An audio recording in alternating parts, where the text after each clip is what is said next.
Hello everyone, this is Eflex and welcome back to another A Producer's Approach video. In this video, we're going to be looking at Teminite's song Don't Stop. Now, this is one of his older songs that he released quite a few years ago. I want to say 2012 or 2013. Don't quote me on the exact year, but you can look it up when I post the original song in the description below. But this song, the lead in this song is very catchy. It has a very hard drop, which is very dubstep like of this time period. But the lead sound is basically the start of Teminite's kind of unique lead synth sound, which you'll hear throughout the song. So let's get started.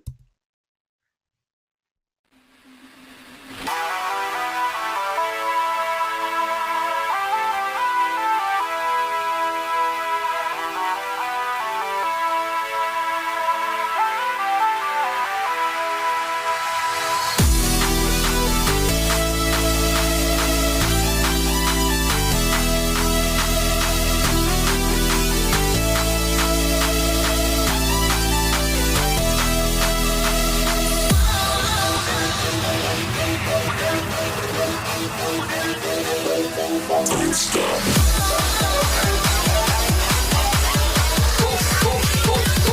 I'm up to the base.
All right, so this is the halfway point of Don't Stop. Man, this song is a classic. So basically, in the intro, you have the lead synth sound, which is the very beginnings of Teminite's unique lead synth sound, which, man, it pairs so well in the intro. It's just like, it gets you right away.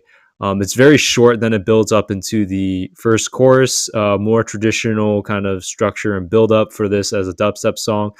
And then it goes into the first chorus, which is a lot slower for dubstep, I guess you'd say. There's not as much going on as more modern day dubstep songs. And I kind of like that because you hear like the space separation and you hear kind of the calm response a little bit more exaggerated in these older songs.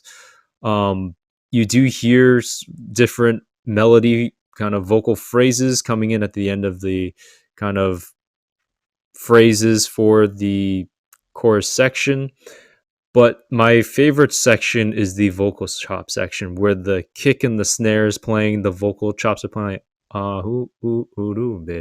something like that, and like you have the vocal chops playing for that section. I could have that on loop for a while and just listen to that vocal chop section because it just has such a nice flow to that section and a nice calm response just between the vocal chops within that section. So anyways, let's keep going.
All right, that was Teminite's song "Don't Stop," and you hear that lead come right back in the breakdown and build up section, and man, it does hit home right there when it does play. It's just the main emphasis is on that lead sound, and that's mostly what I focus on. There is some percussion playing in the background. There is a bass line playing along as well, but just that main lead just takes over in the forefront of the song.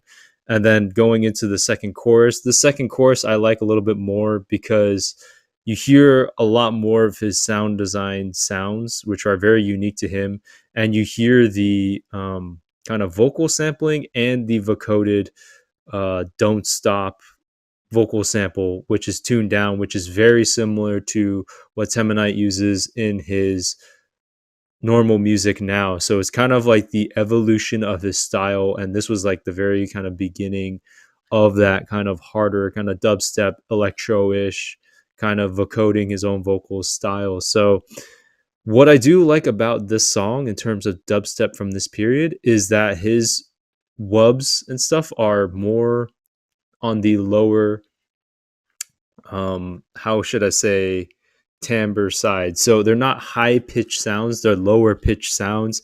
And the one thing of dubstep in this time period I didn't like was the really high pitched sounds. They kind of would hurt my ear, but his dubstep was a lot lower in tone and pitch. And that was like, it made it way more aggressive and way easier for me to listen to. So you hear a lot of the aggression from those wubs too, especially when they're in like the lower kind of pitch octave like this song. So overall, this is a solid 10 out of 10 for me. Really old school song, kind of a nostalgia trip for me. But anyways, I hope you guys like this A Producer's Approach video, and I'll see you in the next video. Have a good one, everyone. Peace.